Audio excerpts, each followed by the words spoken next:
Hi, my name is Jennifer Botter, and I am conducting an interview with Sandra Treichel, owner of a small family-run scrap metal recycling business. I will ask her to relate her experiences with leading a change opportunity as it relates to Kouzes and Posner's leadership principles. Please take note that neither of us have experience with this kind of format, so we intend to use our notes throughout the interview process. So Sandy, would you mind sharing with me what kind of situation led to the need for change? Based on the step one principle of increasing urgency within your organization, how is it that you go about that? I'm the manager and part owner of our family business. I moved back to my hometown 8 years ago to help my dad with the business. I realized very quickly that although my dad was an honest, competent person, he did not have the ability to inspire his staff and was definitely not forward-looking as a leader. My experience, on the other hand, was that I had changed jobs within my career every 3 years after university, so I was very comfortable with change and looked forward to it.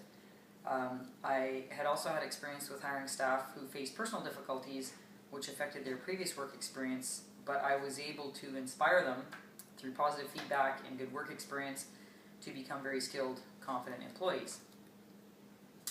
So that's where we ended up, realizing there was a need to change. Wow, that is quite interesting there. Now, the next step two, is important to build the guiding team. So within your organization, how do you guide your group to that change? Okay.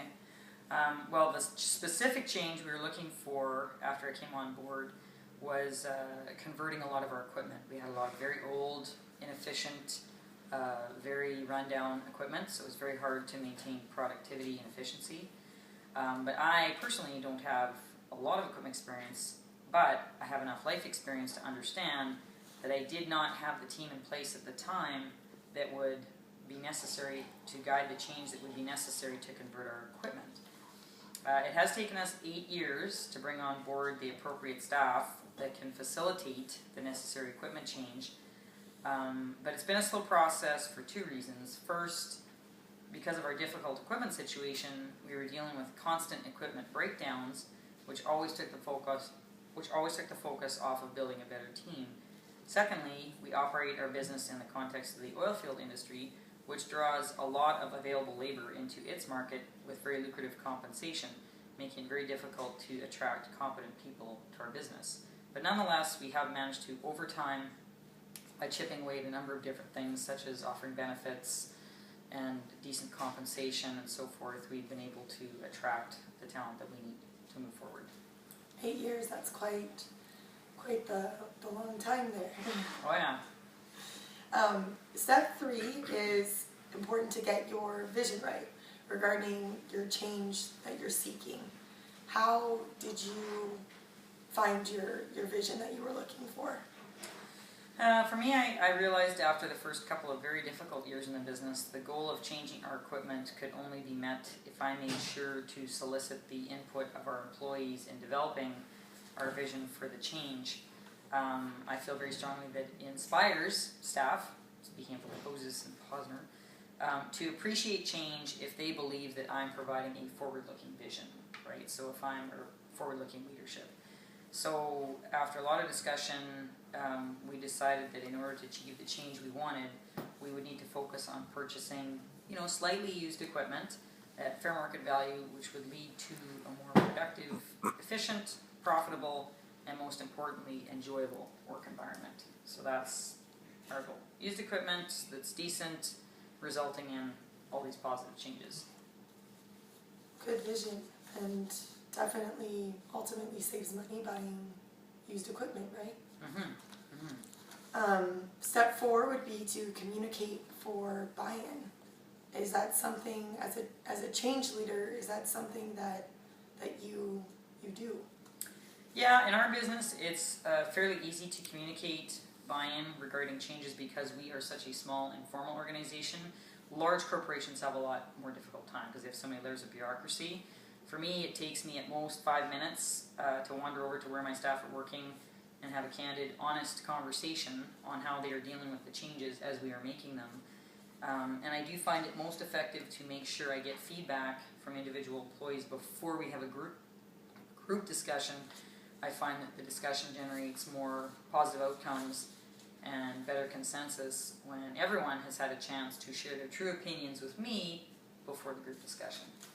So That is important. I mean, otherwise, coming into your group discussion, you could have perhaps unforeseen issues that you might not want to deal with in a group setting absolutely. versus an individual setting. Yes. Your step 5, empower action. So within your organization, how do you empower action? As the manager owner, I find that I have to believe that the employee that the employees that I'm dealing with have the company's best interest at heart, so that if they're having trouble with the equipment changes that we're trying to make, I can have an honest discussion with them about their concerns. My experience has taught me that an employee who is disgruntled and doesn't really care about the company will be very difficult to empower. So I think it goes back to, your employees building a proper team. I'm also very clear with them that bonuses and, let's say, extra paid time off are the result of our ability to pursue changes in equipment. So you have to keep focusing them on, well, what are the positive not just the equipment itself, but the positive outcomes for them personally. Yeah. And like I mentioned, we're fortunate because we don't have the layers of bureaucracy that plague large corporations in terms of empowerment to achieving change. Because lots of times a middle manager will be your disruptive point. We don't have that. I'm the manager. I'm everything. Yeah, chief cook and bottle washer. That's awesome. Step 6, create short-term wins. So regarding your change effort, what would be an example, or can you tell me how you create short-term wins? The main way I deal with the challenge of keeping the staff inspired to keep working on the equipment change project is by balancing the big changes with small ones. For example, I could probably use $750,000, that's $750,000 worth of new equipment to really make significant changes in our productivity and efficiency and ability to make profits enjoyably or fulfill our vision. However, it's a huge financial commitment that our company cannot afford all at once.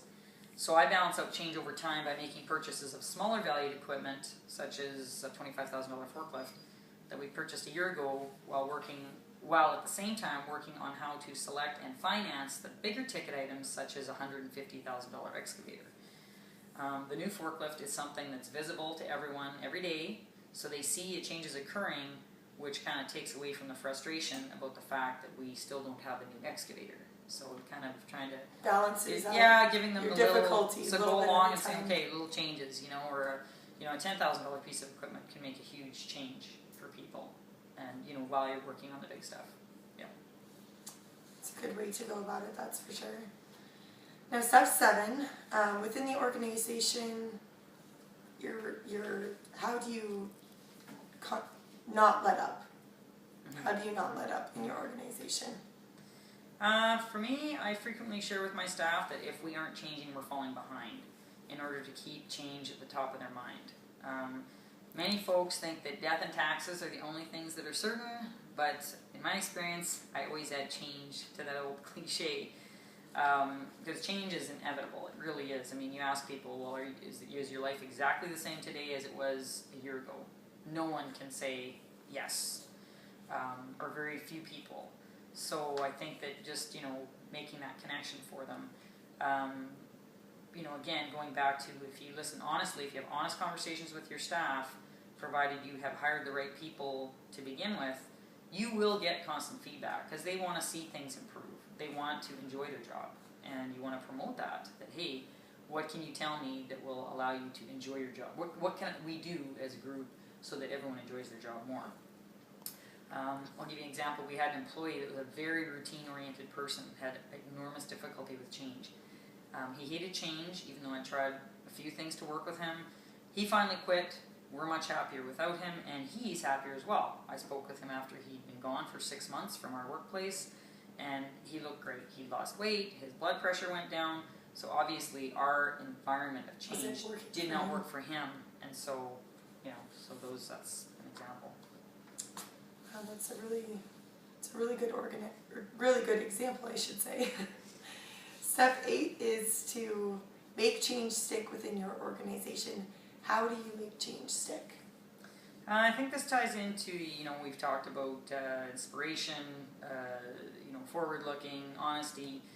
The final key thing, I think, is competency. You have to demonstrate to your staff that they have to trust in your competency, that that you are pushing forward with change, and that we can, that you believe that you can maintain the changes working with your staff.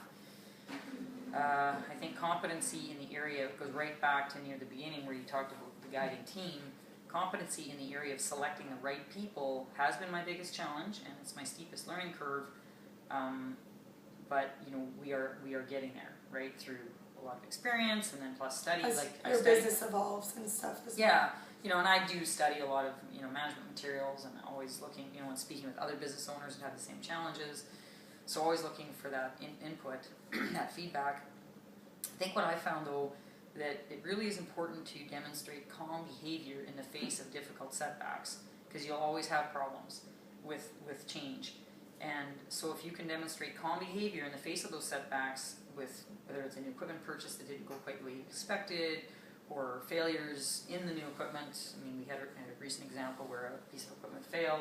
It shouldn't have, but it was, there were a number of reasons behind it. But anyhow, so that's critical because, again, it inspires the staff that I have the competence to deal with the problems. In the past, I had a hard time staying calm, and you could see that staff would get very, they were very nervous, they were very uncertain. It was very stressful for them because they see me freaking out about something, and it's like, ooh. That almost takes an effect on you It after becomes the fact, because then you in turn see your staff being stressed, which it's a vicious causes a vicious cycle. So then what happens, and this, because it looks like this is the last question, so this is where we wrapped us up by saying that the key thing there is by staying calm, I notice a significant difference in our ability to get back to normal operating conditions when I stay calm in the face of problems. In the past, for example, it would have taken, let's say, days. If we had some kind of blow up or something happened, it would take, let's say, days for everyone to get back in a group. Well, now I find it's more like, it feels like, it feels like more like a few hours or within the same day. Yeah. We're like, oh, okay, how are we going to deal with this problem, right? So I think change, being able to deal with it, being able to develop the skills using all these steps that you talked about to make it quick. So, okay, yes, we're interested in change, we want to change, how are we going to deal with that change, and how are we going to do it quickly? That's important, because if it takes forever, you're wasting time. It becomes very frustrating for people. Yeah. Well, thank you, Sandy. You've been very informative today, and I appreciate your time. Thank you. It's been an interesting process to think about change and how we actually practice it as a business owner.